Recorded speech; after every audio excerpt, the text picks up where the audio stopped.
Today we are going to conclude our series on cowboys and Old West values and Old West religion. And one of the things that comes to my mind when I study that culture and that time is that it was a time without a lot of churches. Today in Denver, you can leave this church and you can literally run into another church every 2 minutes. Every 2 minutes, in any direction that you drive, you're going to find another church, another Christian church. If you want an Adventist church, there is probably 20 or plus Adventist churches in the city of Denver right now. There was a time when there was no churches in the countryside. Every once in a while, a town would get together and they would build a church. But there was no churches where people would go to corporately worship. Worship was personal. Religion was in how you lived, not in how often you went to church. And that has changed from the Old West to this time that we are living in now. In the 20th century and into the 21st century, we are confusing worship with attending the church. And that's not what a true worship is all about. True worship and true religion has to do with what kind of a person you are and how you live your life, and the walk that you walk rather than the talk that you talk.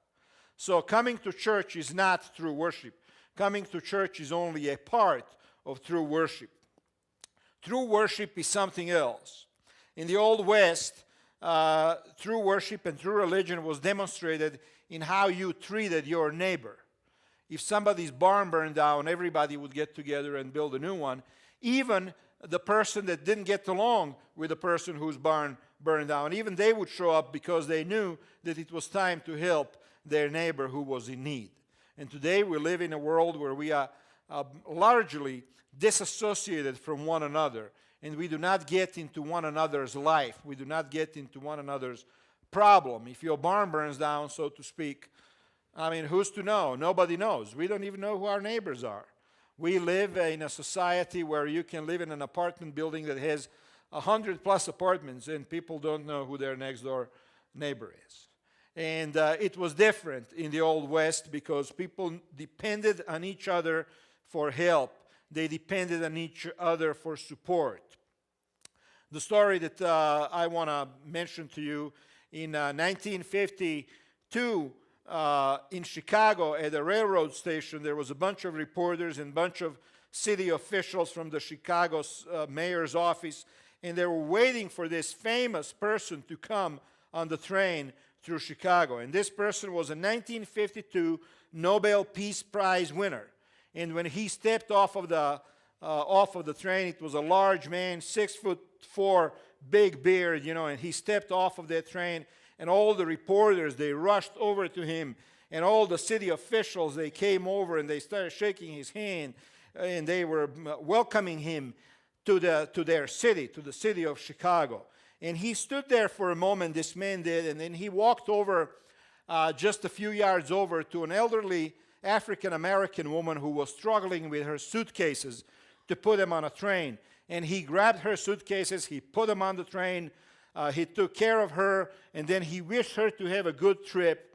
And then he returned and talked to all of the reporters and to all of the famous people that were there to wait for him. And this was Dr. Albert Schweitzer, a famous missionary to Africa. And somebody in the crowd said, "I just saw a sermon that walked." A sermon that walked. He didn't have to preach a sermon, this man didn't. By his actions, he showed who he was and what he was all about. When people look at our actions, what do they see? Do they see a sermon walking? Do they see a true Christian? Do they see a true spirituality? Or do they not see any of those things? Do they just simply perceive you as a person of rituals? As a person who is religious because they perform certain rituals that begin on Friday night at sunset and end at Saturday night at sunset? Are you a person of rituals? Are you a person or are you a person of true religion? And this is the question that we are going to pose today. What is worship? What is worship? We can talk about many different expressions of worship. And there is all kinds of things that we could classify as worship. And some of those things are singing the songs or praying or coming to church, right? But the true worship is more than that. We can do all the religious things we want and still offer up empty expressions of love to God if our worship doesn't yield a specific result. In other words, you can do, let me repeat, we can do all the religious things we want. You can come to church. You can offer your money. You can pray. You can kneel down. You can fast. You can sing the songs like we have just done. You can do all of these rituals and still offer up empty expressions of love to God if our worship doesn't yield a specific result. A specific result is a sermon that walks. A sermon that walks is a sermon that each one of you can preach on a daily basis in your life. You do not need a theology degree. You do not need to go to the seminary. You do not need to do any of those things. You can still preach a sermon every day with the way you act and with the way you treat other people. Worship that pleases God is a worship that makes a difference in how we live. Does your worship of God make a difference in the way you live? Unfortunately, and I've been harping on this all of my career as a pastor, unfortunately for most people, the worship that they do does not make one bit of a difference in the way they live their life. Their worship is basically observing rituals. We go to church, why? Because we were taught to go to church when we were kids. We read a lesson, why? Because when we were kids, they taught us that the teacher is going to ask, have you read your lesson? And it all becomes a formality. It all becomes nothing. It's a fake. It's a useless waste of time and energy on a part of a person who is engaging simply in observing the rituals of worship. If a person is coming to church year after year, 30 years, 40 years, and all it is rituals, I could suggest a bunch of other things that they could be doing with their time and enjoy themselves much more because they are wasting their time.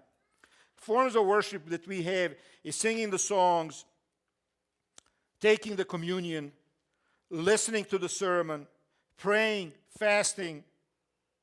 These are all forms of worship. But the lesson that we want to learn here, lesson 1, without walking the walk, we have a dead religion. Without walking the walk, we have a dead religion. If it is just about rituals, then your religion is dead. All of those things that I have just mentioned, singing the songs, taking the communion, listening to the sermon, praying, fasting, they're all good. But that's not all that our Christianity should be. There is a story that is told of a man who was a founder of London's University College. His name was Jeremy Bentham. And before he died in 1832, he left instructions that when he died, his body was to be preserved and placed on a display in the meeting room of the Board of Governors for the college. So when he died, they let his body, I don't want to be disgusting here, they let his body all dry out, they cleaned up his skeleton, they reconstructed him, they put a wax head on him, and they set him in a meeting room of the college's boards of governors. And for several years after his death, Jeremy Bentham faithfully attended every meeting of the board and was described in the minutes as present but not voting. This is an example of what a dead religion looks like. Present, but not voting. Present, but not engaged. Present, but not doing. Present without really living it. That's called a dead religion. And how many people come to church and they're present? Sabbath after Sabbath, present. If the reward was given for being present, how many people would end up going to heaven? A lot of them. I like the deal when they have the evangelistic meetings and they say, if you're present for all the 30 meetings, you get a Bible. You know, and we are already teaching people the value of being present. You have to be present. You have to be present. Now, don't get me wrong. I'm not knocking being present. You need to be present. But if that's all that you are doing, then you are wasting your time. You're wasting my time. You're wasting everybody's time. Lesson number 2. True form of worship is doing good to others. True form of worship, lesson number 2, is doing good to others. And one of the least understood aspects of worship is this: doing good to others. Most people don't understand that. They don't even understand or comprehend that this is actually worship. When you do good to others, that's actually worship. The Bible tells us in Hebrews 13:14-16, for here we do not have an enduring city, but we are looking for the city that is to come. Through Jesus, therefore, let us continually offer to God a sacrifice of praise, the fruit of lips that confess His name. And then it says, and do not forget to do good and to share with others, for with such sacrifices God is pleased. Do not forget to do good and to share with others, because this is a true religion. This is what God is pleased with. This is what God likes. This is what He places value on. Thus, when we do good things to others, we are worshiping. There is only one tiny little problem with doing good to others. There is only one tiny little problem with actually living this way. And that little problem is that our selfishness and our humanity takes over, and we react to people a lot of times in a non-Jesus way. And I'll give you my own example from my own life. This Thursday, last Thursday, is Thanksgiving, right? First thing in the morning, I'm not going to spend Thanksgiving in the home. It's boring. I'm coming to church. I'm going to work. So before I come to church, I go to the coffee shop, Einstein's Coffee Shop, down on 52nd. And I have my coffee and whatever else I had, bagel. Non-verbal language, huh? And I walk out, and there is a guy sitting in front of the Einsteins, and he has a big coat on and a duffel bag, and I nod at him, and as I was walking away, he says, "Sir, you think you could help me out?" And I'm like, my human nature is taking over. And I'm like, not again, that's what I'm thinking. And I turn around, and I say, "Well, what do you need?" And he says, "I just got out of the hospital, and I need some help with to buy some prescription." And I'm thinking to myself, this guy wants to take me for a ride. This guy, he just wants my money. This guy is lying. I know he's lying because I hear this story every single time when somebody comes up to me. "Sir, can I get some money for a prescription?" Or, "Sir, my car just ran out of gas and I got to get over to Grand Junction.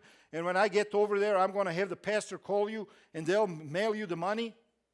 I heard every single imaginable story. I can tell you how many stories I heard. In Wyoming, I was pastoring in Laramie. When you get off I-80 to fill the gas, at the gas station, there used to be a public phone in there. And in the public phone, when you looked at the churches and you come to the Laramie Seventh-day Adventist Church, it was circled in red and with the words next to it, "They will help you."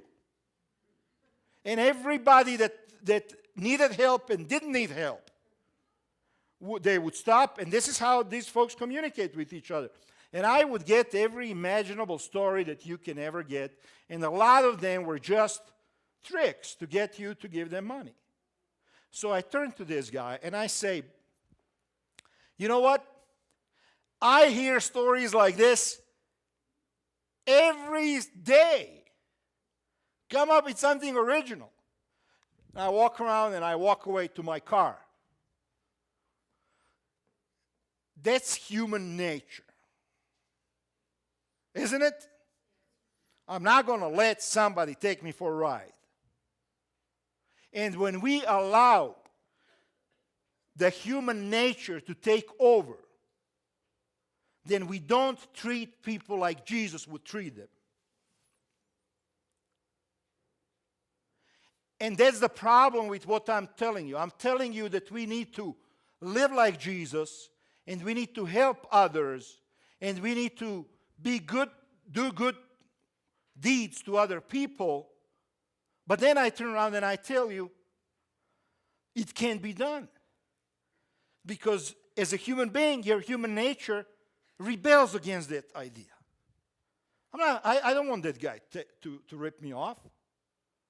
It's not even the money. It's not even $5 or $10. It's just the idea that somebody's going to take you for a ride. And by the time I got to the car, the other nature, the Jesus nature, kicks in. Funny, isn't it? That's funny. And Jesus nature says, "Gordon, this is Thanksgiving. What are you doing? Are you nuts? This guy just asked you for help. And this is how you treat another human being?" And I go back and I had $6 in my pocket and I gave it to him. And I tell you, he was crying when I got back to him. He says, "I never asked for help in my life. First time." And I'm thinking, first time? And he had to run into me?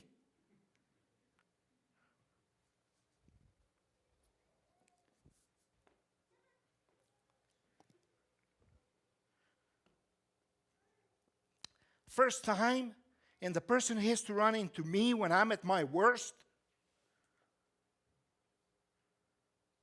How many times does that happen to you? Somebody comes for help, and they run into us when we are at our worst.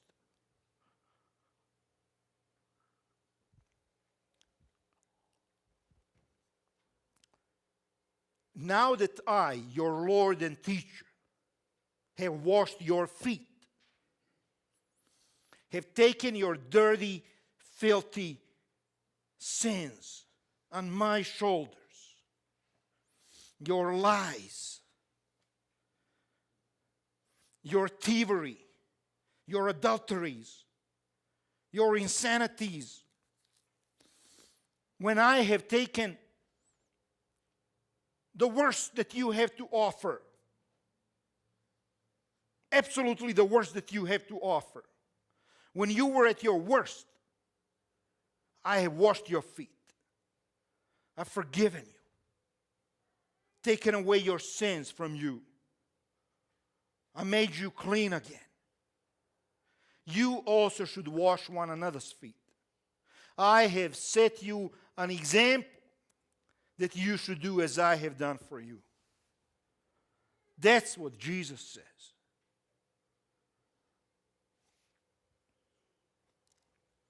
Now, there are churches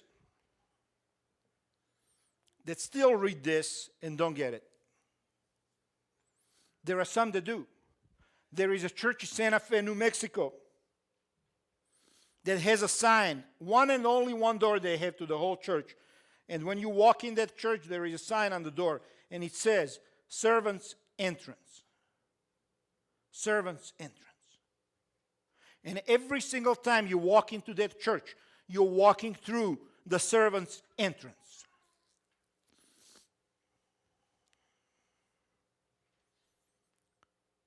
The point that Jesus was trying to teach his disciples, and that he is trying to teach us, is that we need to stop thinking as guests of honor at the meal, but as servants at the table, to get up and serve others. That's the point that he was trying to teach them. He was not trying to set up the ritual. He was not trying to set up the ritual. Coming to church is not ritual. Singing with these guys when they get up here to sing, it's not a ritual. It's about God telling him how you feel about him. And you guys, when you perform here and when you sing for us, it's not a ritual. It's a spiritual experience. You are leading us closer to Jesus. That's what it's all about. Jesus was not trying to set up a ritual. He wanted to teach the point. Stop thinking of yourself as a guest of honor and start thinking of yourself as a servant at the table to get up and to serve others. That's what he was trying to teach. And that's what the true religion of the Old West was. It wasn't about, oh, I'm a Baptist. Oh, I'm a Methodist. People didn't brag about those things back in the Old West. Didn't care. They realized back then, common sense people realized back then that this was only a facade. Oh, I'm an Adventist. Sorry, I'm an Adventist. I got the truth, and I got this, and I got that, and you know what? It's nothing but a label. Nothing but a label. They could see through those labels. And in the Old West, they could see who you were in your heart, because that shows in how you treat other people. That shows when you are there for another. And that also shows when you're absent, when another one is in trouble.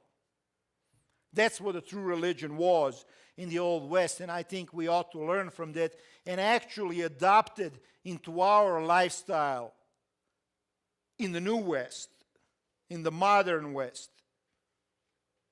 Lesson number 3. There is a reason why Jesus wanted us to do good works. And the reason is, when we do good works to others, we not only worship, but lead others to also worship God. And there is a text, Matthew 5:16, that speaks to this. Let your light shine before men, that they may see your good deeds and praise your Father in heaven. And praise your Father in heaven. So you do good deeds. When you do a good deed, you're preaching a sermon. And the other person is going to praise your Father in heaven. You know what?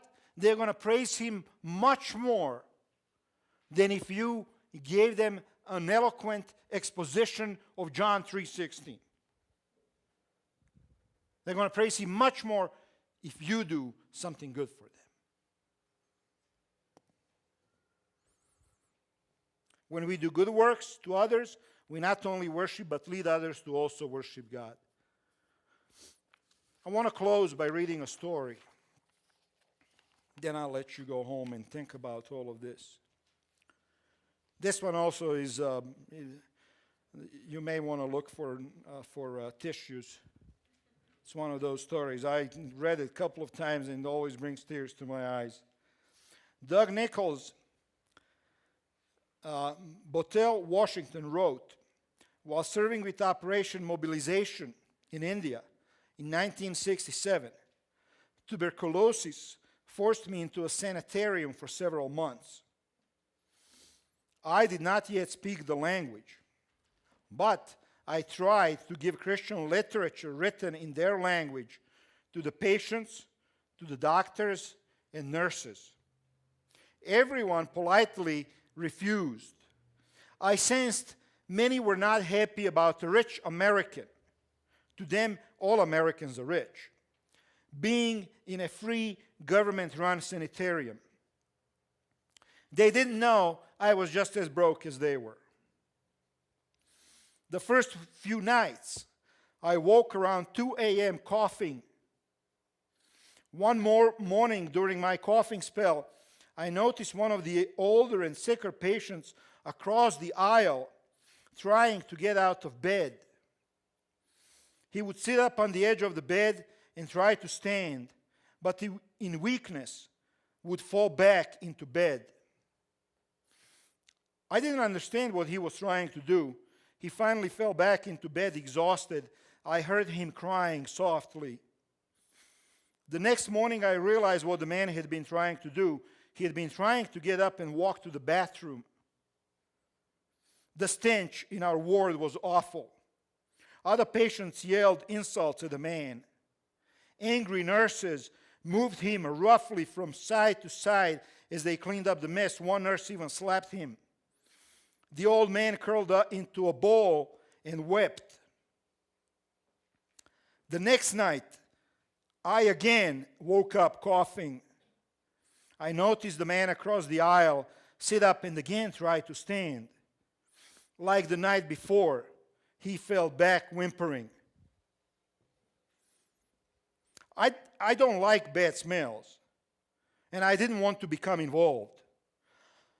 But I got out of bed and went over to him. When I touched his shoulders, his eye opened wide with fear. I smiled, put my arms around him, and picked him up. He was very light due to old age and advanced TB. I carried him to the washroom, which was just a filthy small room with a hole in the floor. I stood behind him with my arms under his armpits as he took care of himself. After he finished, I picked him up and carried him back to his bed. As I laid him down, he kissed me on the cheek, smiled, and said something I couldn't understand. The next morning, another patient woke me and handed me a steaming cup of tea. He motioned with his hands that he wanted a tract.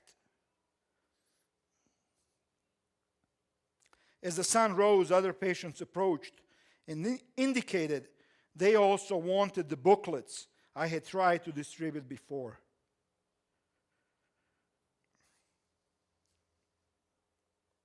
Gets to you, doesn't it? Throughout the day, nurses, interns, and doctors asked for literature.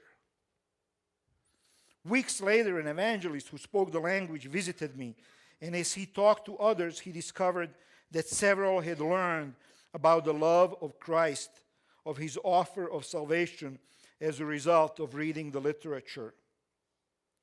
What did it take to reach these people with the gospel? It wasn't health, the ability to speak their language, or a persuasive talk. I simply took a trip to the bathroom. God bless you.